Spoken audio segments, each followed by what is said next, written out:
Bonjour à tous et bienvenue sur l'hebdo de Tonton Jus.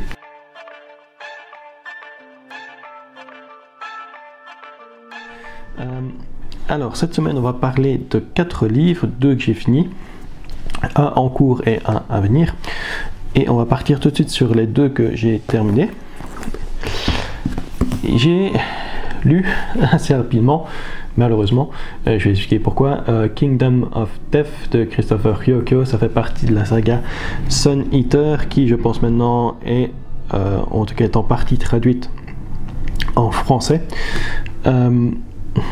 Et globalement je dis que je l'ai lu assez vite parce que je l'ai lu assez fortement en mode speed reading. J'ai même hésité à le compter comme livre lu tellement que voilà, tellement qu'il y a eu 2 passages que j'ai lu en mode speed reading. Mais au final j'ai quand même été jusqu'à la fin, etc. Donc finalement je l'ai quand même compté comme livre lu. C'était censé être le livre qui me réconcilie avec la saga Sun Eater. Malheureusement c'est le livre qui a fini par me convaincre d'abandonner cette série. Globalement on retrouve les mêmes problèmes que dans les autres livres. On a une ellipse temporelle assez grande par rapport au livre précédent, avec des choses importantes qui se sont passées entre, et on a juste un bref résumé de ça au début du livre malheureusement. On a des scènes d'action hyper longues et maintenant ça fait vraiment des scènes, c'est des scènes que j'ai déjà vues dans le livre 2 et dans le livre 3. C'est assez répétitif et j'ai trouvé ça quand même assez fort ennuyant. Et le livre en lui-même, les 40 premiers pourcents du livre, ils ne servent à rien. Il se passe rien au niveau de l'intrigue. Ça peut éventuellement passer comme un peu de world building puisqu'on découvre encore une société différente, mais là aussi ça peut poser certains problèmes par rapport à la société qui est dépeinte. Je vais pas en dire plus pour des raisons de spoiler, mais je veux dire ici je ne sais pas si c'est encore du world building qu'il faut, et en tout cas pas 40% du livre dédié à ça. C'est juste beaucoup trop. Et c'est quelque chose qui revient aussi au niveau du style de Ryoko. Dans ce livre ici, il parle pour ne rien dire. Un peu non, dans celui-ci on a vraiment l'impression, et c'est une critique qui revient. J'ai été regarder des critiques sur Goodreads et sur Storygraph, c'est une critique qui revient beaucoup, où c'est vraiment un livre un peu filler, un peu de padding, beaucoup de padding qui est fait dans le livre, parce qu'au final il se passe pas grand chose, mais il faut 500 pages pour que pas grand chose ne se passe. Voilà, c'est un peu ça. Et au final la raison pour laquelle je vais pas continuer, c'est parce que ici on en apprend un peu plus sur les Shelshin, Shelshin, un truc comme ça que ça se prononce. Donc ils sont un peu les méchants de l'histoire au point de vue de l'intrigue, ça en général c'est un peu eux les méchants. Et voilà, personnellement de ce qu'on en apprend, ça m'a déçu un petit peu. Je vais pas aller plus loin pour les spoilers, mais voilà, personnellement je suis déçu de ce qu'on découvre dans ce livre ici. Et du coup je suis à peu près sûr d'être déçu par rapport aux réponses qui seront apportées dans les prochains livres. Et donc voilà, pour moi ça vaut tout simplement pas le coup de continuer. Je ferai probablement une vidéo un peu plus détaillée qui reprend un peu mon opinion sur la série entière, sur les 4 premiers livres.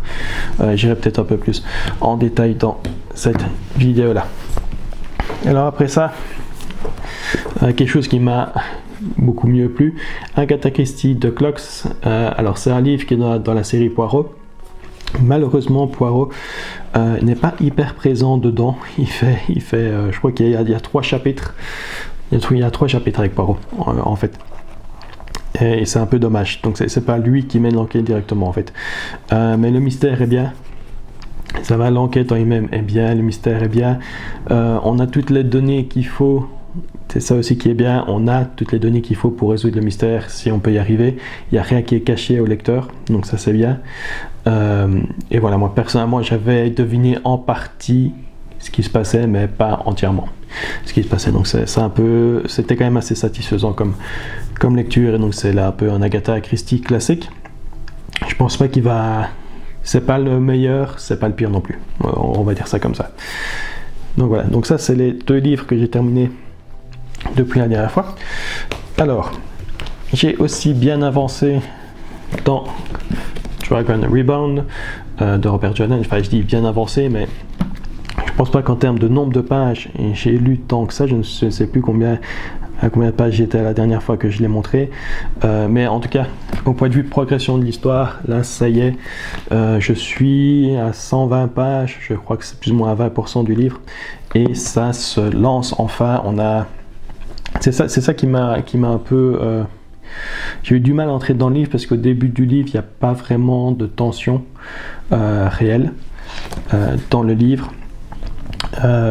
Et ici, voilà, ici, on est à un moment de l'histoire où on a un peu plus de tension, etc. Et donc c'est ça qui va me faire avancer. On a une intrigue qui commence aussi à se lancer.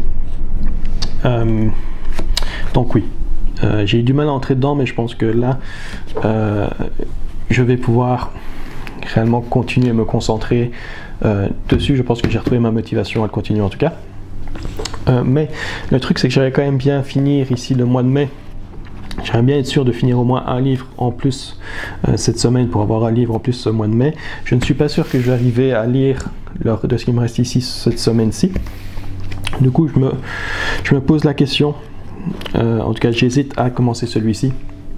Oui, de Zamayatin. Zamayatin, donc, qui est un auteur russe. Et donc ici, on a une dystopie, ça va, qui date du début du 20e, je ne me souviens plus de la date exacte, 1920.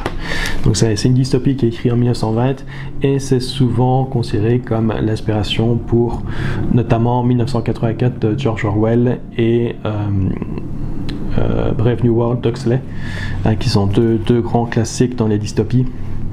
Et donc celui-ci a été écrit et publié avant, et c'est un livre qui est depuis pas mal de temps dans mon étagère de livres à lire. C'est juste que j'ai jamais vraiment pris le temps ni à réellement être d'humeur à le lire, mais c'est un livre qui fait même pas 200 pages, je pense. Ouais, il fait juste au-dessus des 200 pages, donc c'est un livre qui peut être lu assez vite s'il faut, et donc c'est un petit livre rapide comme ça qui pourrait me convenir ici, pouvoir lire un quatrième. Je ne suis qu'à 3 livres lus ce mois-ci, j'aurais bien voulu en finir au moins un quatrième avant la fin du mois.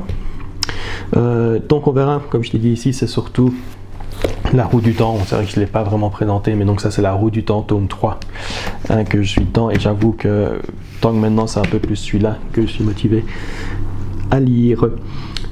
Alors niveau vidéo, je pense que je n'ai rien publié depuis le dernier hebdomadaire. Niveau vidéo à venir, comme je l'ai dit, je vais faire une vidéo sur les 4 premiers livres de la saga Solitaire. Je vais aller un peu plus en détail pourquoi. C'est une série qui me convient pas vraiment. Ok, je vais peut-être essayer de faire le...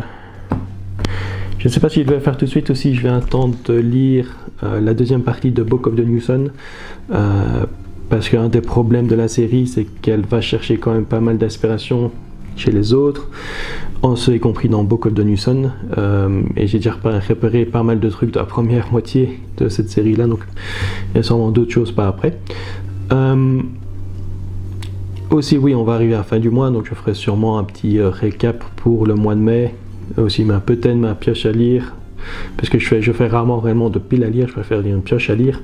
Ma petite pioche à lire pour le mois de juin, je le ferai peut-être aussi, on verra. Sur ce, c'est tout pour cette vidéo. Si vous avez aimé, n'hésitez pas à liker et à laisser un commentaire, même si c'est bêtement un emoji, ça fait toujours plaisir. Et moi je vous dis à bientôt pour la prochaine vidéo.